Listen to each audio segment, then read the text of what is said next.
Hello जी, नमस्ते। कैसे हैं आप सभी? बहुत बहुत स्वागत है आप सभी का। आज मैं एक डिफरेंट टॉपिक आपके साथ डिस्कस करने वाला हूँ, जो कि जिसने मेरी लाइफ में बहुत हेल्प की मेरी, बहुत काम आया कहीं न कहीं। 2013-14 की बात है। वैसे तो मैंने 2010 में पढ़ाना शुरू कर दिया था, लेकिन 2013-14 में एक बुक पढ़ी मैंने, पर्पल काउ इफ़ेक्ट। तो मैंने उसमें इतनी बढ़िया बात पढ़ी कि देखिए, आप जिस काम को करते हैं, उसको लाखों लोग कर रहे हैं। जैसे कि मैं पढ़ा रहा हूँ। अब मैं क्या कर रहा था कि मैं सुबह उठ के जो है पढ़ाने चला गया, यहाँ पढ़ा रहे हैं, वहाँ पढ़ा रहे हैं, वहाँ पढ़ा रहे हैं, फिर घर आ गए, फिर खाना-वाना बनाया। उस समय हम खुद ही रूम लेके रहते थे, खाना बनाते थे। खाना-वाना बनाया, खाया, सो गए, फिर सुबह उठे, नाश्ता किया, फिर चले गए, फिर एक डेली रूटीन। मतलब कुछ उसमें एक्स्ट्रा दिमाग लगाना ही नहीं है। बस जो चल रहा है, ठीक है? तो मैंने एक बुक पढ़ी कि देखिए, आप जिस काम को कर रहे हैं उसको हज़ारों लोग कर रहे होंगे, लाखों लोग कर रहे होंगे। लेकिन अगर आप सफल होना चाहते हैं, अगर आप लाइफ में कुछ पाना चाहते हैं, बड़े बनना चाहते हैं, तो आपको उस काम को डिफरेंट तरीके से करना पड़ेगा। अब जैसे पर्पल काउ इफ़ेक्ट क्या है? तो आप ये देखो कि जैसे आप कार से कहीं जा रहे हैं लॉन्ग ड्राइव पे, ठीक है? लॉन्ग ड्राइव पे आदमी शादी के पहले ही जा सकता है। शादी के बाद में थोड़ा-सा मुश्किल होता है, ठीक है? क्योंकि शादी के बाद क्या है ना कि घर वालों को समझाना मुश्किल पड़ता है कि मतलब कहाँ जा रहे हो? बोले हम अब उनको ये तो नहीं बता सकते लॉन्ग ड्राइव पे जा रहे हैं। तो उनको कुछ ना कुछ बहाना बनाना पड़ता है। बोले एक 100 किलोमीटर दूर एक मंदिर है, तो वहाँ पे हमने मन्नत करी थी, तो वहाँ जा रहे हैं। तो अब घर वालों का सिस्टम क्या रहता है कि बोले कौन-कौन जा रहा है? बोले मैं और वाइफ़ दोनों जा रहे हैं। अच्छा, दोनों अकेले ही जा रहे हो? हाँ। तो गाड़ी बाकी खाली है, पीछे खाली है? हाँ। तो भाई एक काम करो फिर किसी न किसी रिश्तेदार को भेज देते हैं घर वाले, या फिर एक काम करवा चलो बच्चों को ही लेता जा, या फिर इनको ही लेता जा, नहीं तो पड़ोसी को ही भेज देंगे, है ना? तो वो उनके कॉन्सेप्ट घर वालों को ये रहता है कि गाड़ी खाली नहीं जानी चाहिए, भाई पेट्रोल तो उतना ही लग रहा है। तो इसीलिए लॉन्ग ड्राइव पे जाना शादी के बाद थोड़ा-सा मुश्किल होता है। चलो ये तो हो गई मज़ाक की बात। तो आप अगर कहीं लॉन्ग ड्राइव पे मान लो जा रहे हैं, ठीक है? अब देखो क्या होता है ना, लाइफ में हर सिचुएशन को एक्सेप्ट करना चाहिए, ठीक है? आप कई बार क्या होता है ना, हम रोते रहते हैं, अरे हमारे साथ ये नहीं होता, वो नहीं होता, ये नहीं कर सकते, हम वो नहीं कर सकते। एक्सेप्ट एवरी सिचुएशन, जो भी है उसको एक्सेप्ट करेंगे ना तो आपके जीवन में हैप्पीनेस आएगी। रोते रहेंगे चीज़ों को लेके और बिगड़ता जाएगा। समझ रहे हो आप? ये जो मैंने वाकया बताया ना, ये मैं मेरे ही बारे में बताया। मैं जब पहले सोचता था कि जब मेरी कार आ जाएगी तो मैं लॉन्ग ड्राइव पे जाऊँगा, है ना? फिर ऐसे हम भुट्टा खाएँगे, फिर ऐसे हू करेंगे, गाड़ी से बाहर निकलेंगे। लेकिन वास्तव में ऐसा लगता था हर संडे को जाएँगे, लेकिन एक मंदिर भी आप एक शादी के बाद मतलब पूरे परिवार को लेके चलना पड़ता है। अगर आप शादी के बाद में एक मंदिर भी जाना है ना आपको, तो उसके पीछे भी बहुत सारी योजनाएँ बनानी पड़ती हैं। इतना ईज़ी नहीं होता है। बट एक्सेप्ट द सिचुएशन, उससे लड़ना झगड़ना नहीं है। ये नहीं होता पहले तो हम खुश थे, समय के अनुसार चीज़ें बदलती रहती है, ठीक है? हाँ, अब आप कार से जा रहे हैं, अब आपने ये देखा कि बहुत सारी गाय बैठी है, काली गाय बैठी है, ठीक है? अब आप बैठे-बैठे जा रहे हैं, हाँ ठीक है, बैठी है तो क्या करें? इतने में क्या हुआ कि एक पर्पल काऊ है और उसपे आपकी नज़र पड़ी। तो जैसे ही नज़र पड़ी तो आपने देखा, वॉव! मम्मी देखो, पापा देखो। तो आपने सबको दिखाया, क्यों? क्योंकि बाकी सबसे वो डिफरेंट है, बस उसका कलर डिफरेंट है। तो वैसे ही उन्होंने कहा कि जब उस बुक में बताया कि जब आप किसी काम को कर रहे हैं, तो उसको लाखों लोग कर रहे होंगे, पर आप ऐसा क्या करें कि लोगों की नज़र आपके ऊपर पड़े? तो मैंने सोचा यार बात तो सही है, तो वहाँ से मेरे दिमाग में आइडिया आया कि अब चूँकि मैं पढ़ा रहा हूँ, तो देखो मैं फ़ोटोज़ भी निकाल के लाया बड़े ढूँढ के। सबसे पहली ये मेरी क्लास, जो मैंने पढ़ाना शुरू किया था। ये जो बोर्ड देख रहे हो ना आप, ये भी मैंने किसी से माँगा था, मतलब उस समय चूँकि ₹2000 का आ रहा था, थोड़ा-सा पैसे इतने थे नहीं, तो हमारे जिन सर के यहाँ मैं पढ़ाता था, है ना? एक सर हैं देवेंद्र सर करके, तो उनके यहाँ मैं पढ़ाता, तो मैंने उनको बोला, मैंने उनके नया लेके आ गए थे। मैंने कहा बोला सर ये वाला मेरे को दे दो। उनके वो व्हाइट बोर्ड लेके आ गए थे, मार्कर से वाला, तो ये मैंने चॉक वाला मैंने ले लिया था और इस पे मैंने कम से कम साल डेढ़ साल पढ़ाया। ये बात है 2010-11 की, है ना? मेरी शक्ल देख लो आप, पता चल जाएगा, ठीक है? तो ये यहाँ से मैंने पढ़ाना शुरू किया था और इसके बाद में ये एक मेरी छोटी-सी क्लास थी, ठीक है? अब यहाँ पे देखो ये बोर्ड दिख रहा है आपको, व्हाइट बोर्ड, यहाँ पे 20-30 बच्चे बैठते थे। तो यहाँ से मेरे दिमाग में आइडिया आया कि यार क्यों ना अपन कुछ डिफरेंट करें। अब मैं पढ़ाता था इंग्लिश, तो मैंने क्या करा कि उस समय ये जो है ना, ये स्मार्ट बोर्ड है आपको जो दिख रहा है, इस पे हम पेन से लिख सकते हैं। जैसे ये मैंने यहाँ पे लिखा 3, इसको इरेज़ कर दिया। उस समय ऐसा कुछ था नहीं, और था भी सही तो हमारी पहुँच से बहुत दूर, क्योंकि बहुत महँगा आता है, ठीक है? तो उस समय नहीं ला सकते थे। ये भी मैं 2020 में लेके आया।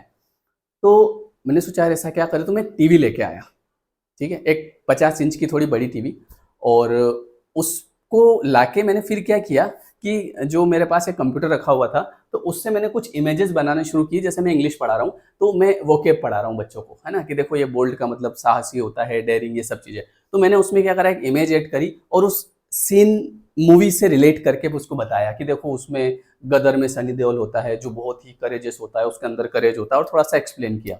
और बच्चों ने कहा वाह यार ये तो गजब है यार, है ना। तो उनको बड़ा मजा आने लगा। फिर जैसे मैंने और भी बहुत सारी इमेजेस है, ये देखो, ये नशे के बारे में मेरे को बताना है, अगर इसको इंग्लिश में क्या बोलते हैं, तो मैंने उस तरीके से उसको डिजाइन किया। तो जो मेरे पास क्लास थी, है ना, जो मेरे पास बच्चे होते थे, ये मैंने आपको बताया बहुत छोटी क्लास थी, यहाँ पे मैंने शुरू किया था, इधर टीवी लगाई थी। इसके बाद में जो बच्चे बढ़ने शुरू हुए, धीरे धीरे मुझे क्लास भी चेंज करनी पड़ी। और ये देखो इतने बच्चे मेरे पास हो गए। ये तो केवल एक बैच है उस समय की, जो कि सुबह 9 से 10 की बैच थी। इसके बाद फिर 10 से 11, 11 से 12, फिर शाम को 4 से 5, 5 से 6, 6 से 7। ये इतने इतने बच्चे हर बैच में आते थे। क्यों आते थे? और वहाँ मज़ा आता है पढ़ने में। वो के बताते हैं, फ़िल्मी स्टाइल में बताते हैं, एक आध गाना भी सुना देता था मैं। भई आपको डिफरेंट करना पड़ेगा। अब बाकी इंग्लिश टीचर क्या कर रहे थे? बाकी इंग्लिश टीचर वो इंग्लिश में सीरियस होके पढ़ा रहे हैं और मैं यहाँ मज़े-मज़े में पढ़ा रहा हूँ, गाने सुना रहा हूँ, है ना? एक परदेसी मेरा दिल ले गया, और बच्चों को मज़ा आ रहा है, और मज़ा आने के साथ-साथ सीख भी रहे हैं, और सबसे बड़ी बात सिलेक्शन भी हो रहे हैं। इतने सिलेक्शन हुए मेरे यहाँ से, क्योंकि मेन चीज़ क्या है ना, कि जो आप पढ़ रहे हो वो आपके दिमाग में जा रहा है, तो आप एग्ज़ाम में आसानी से करके आ जाओगे। तो मैंने यूज़ किया पर्पल काउ इफ़ेक्ट का, लेकिन ये कब किया? जब मुझे पता चला। तो आज ये वीडियो मैं क्यों बना रहा हूँ? क्योंकि ऐसे कई लोग होंगे जो किसी काम को कर रहे होंगे, लेकिन वो कर रहे होंगे, बस कर रहे होंगे। तो आपको कुछ ऐसा डिफरेंट करना पड़ेगा, कुछ लिंक से हटके, कि भैया 1 लाख लोग सेम काम को कर रहे हैं, आप ऐसा क्या करें? जैसे मेरा एक कज़िन है, तो वो क्या करता है, वो ये आरडी अकाउंट ओपन करता है लोगों के, ठीक है? तो मैंने ये देखा कि उसने क्या किया, कि जैसे किसी का मान लो अकाउंट ओपन किया है, तो उसका जैसे बर्थडे आता है, तो बर्थडे पे उसके घर जाना, उसको बढ़िया गिफ्ट विफ्ट देना अच्छे से, है ना। अब बाकी के लोग ये नहीं करते हैं। बाकी के लोगों ने जैसे अकाउंट खोला, उसके बाद ठीक है भैया पैसे डालते रहना टाइम टाइम पे, वो इतना इंटरेस्ट ले रहे हैं। अब वो बंदा जैसे मान लो मेरे खाते शुरू किए, 1,000 का खोला, तो 1,000 से धीरे धीरे 2,000, 5,000, 10,000, 20,000। कैसे होता है वो मतलब क्या हुआ हो रहा है कि पर्पल काउ इफेक्ट देखो आप, बाकी के लोग खोल रहे हैं, लेकिन उन्होंने एक खोल दिया, ठीक है, उसने उस बंदे को पकड़ लिया। उसके बाद में उसको कभी गिफ्ट देना, कभी कुछ नहीं तो ऐसे ही बैठना, बातें करना, और क्या चल रहा है, और धीरे-धीरे मतलब देखो ये कला होती है। और इसमें ऐसा नहीं है कि मेरा नुकसान हो गया, मेरे तो और बढ़िया काम हो गया। मेरे तो भैया पहले 1,000 का खाता था, धीरे-धीरे मैं 2,000 पे पहुँचा, 5,000 पे पहुँचा, 10,000 पे पहुँचा। मेरे और इनकम उससे देखा जाए तो और बढ़ने लग गई। कहीं न कहीं पैसे कमाने की इच्छा भी बढ़ने लग गई, कि यार चलो अपने वहाँ पे इतने भरना है। बात समझ रहे हो आप? तो उसने क्या किया, डिफरेंट तरीका, गिफ्ट देना, कभी-कभी मतलब जेब से भी पैसे, मतलब ऐसा नहीं है कि वो कंपनी दे रही है कि आप दो गिफ्ट, वो उसकी जेब से दे रहा है। जबकि ये चीज़ कोई नहीं करते हैं, बोले हम क्यों दें? हमको कंपनी थोड़ी दे रही है। आप ये भी तो देखो कि आपके ग्राहक बढ़ रहे हैं, तो आपका कमीशन भी बढ़ रहा है। पर वही बात है कि आप जो भी काम कर रहे हो उसमें ऐसा कुछ करना पड़ेगा कि आपका बिज़नेस बढ़ने लग जाए। अच्छा, आजकल बहुत सारे बिज़नेस लोग कर रहे हैं, घर बैठे-बैठे कर रहे हैं, Insta, YouTube, Facebook, WhatsApp story आप लगाते हैं, तो कई सारे आप बिज़नेस हम देखते हैं। जैसे मैं स्टेटस देखता हूँ, किसी का नंबर सेव होता है, तो ढेर सारे स्टेटस लगे होते हैं। उसमें जब आप क्लिक करोगे ना, तो उसमें साड़ी, उसमें जो है ये कुछ भी मतलब आइटम ये रखने का, काजू बादाम रखने का, वो आ गया, ये आ गया, वो आ गया, बैग आ गए। फिर हम देखते हैं कुछ ना कुछ पसंद आ जाता है, दीदी ये कितने का है? बोले भैया ये 100 रुपये का है, ये 500 रुपये का है, ठीक है एक भेज दो, ओके 500 रुपये डाल दिए। समझ रहे हो आप? तो आपको उसमें कुछ तरीका बदलना पड़ेगा अपने काम में। उसके बाद सबसे बड़ी चीज़ है कि विश्वसनीयता। जिसके साथ आप काम कर रहे हो, उसमें आपको विश्वास बढ़ उस मतलब आपका विश्वास बढ़ाना पड़ेगा कि उस वो व्यक्ति आप पे विश्वास कर पाए। नहीं तो कई लोग क्या करते हैं, छोड़ देते हैं, हाँ ठीक है, छोड़ना नहीं है, उसमें विश्वास बढ़ाओ, तो अपने आप आपका विश्वास, आपके जो है बिज़नेस बढ़ेगा। और ये चीज़ें मैं आज भी करता हूँ, कुछ नया बताना, कुछ नए तरीके से चीज़ें बताना। और ये इसलिए करते हैं ताकि कहीं न कहीं देखो, एक और चीज़, आप जिस किसी काम को कर रहे हो, उसमें आपको ये भी ध्यान रखना है कि मुझे सामने वाले का फ़ायदा भी देखना है। ऐसा नहीं है कि बस अपना बढ़िया हो जाए, अपना काम बनता, भाड़ में जाए जनता, ऐसा नहीं है। लोगों को फ़ायदा पहुँचना चाहिए। लोगों को फ़ायदा पहुँचेगा, तो कहीं न कहीं ईश्वर आपको भी फ़ायदा पहुँचाएगा। ठीक है? तो इसी को हम बोलते हैं पर्पल काउ इफ़ेक्ट। तो ये आप अपने लाइफ़ में यूज़ कीजिए, और कहीं न कहीं देखो, सबसे पहले आपको बैठ के सोचना पड़ेगा कि करूँ क्या?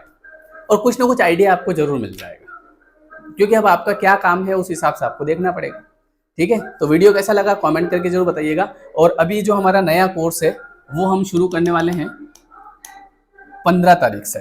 15 ऑफ सितंबर से लॉ ऑफ अट्रैक्शन का 21 डेज का नया कोर्स शुरू हो रहा है। डिस्क्रिप्शन में लिंक है, और आप पेमेंट करने के बाद ये एप्लीकेशन जरूर डाउनलोड करना, ठीक है, क्योंकि क्लास जो है ये यहीं पे चलती है रात को 9 से 10, और मेरे हिसाब से ये क्लास आपको जरूर ज्वाइन करनी चाहिए। यहाँ पे आप बहुत सारी चीज़ें सीखते हैं, आपका नेगेटिव माइंडसेट पॉजिटिव हो जाता है, लॉ ऑफ अट्रैक्शन की टेक्निक कई सारी आप सीख जाते हैं, और कहीं ना कहीं आप गलत काम करने से बच जाते हैं। ठीक है जी, चलिए ये वीडियो कैसा लगा मुझे कमेंट करके बताइएगा, और मिलते हैं फिर हम नेक्स्ट वीडियो में। Thank you everyone, thank you so much.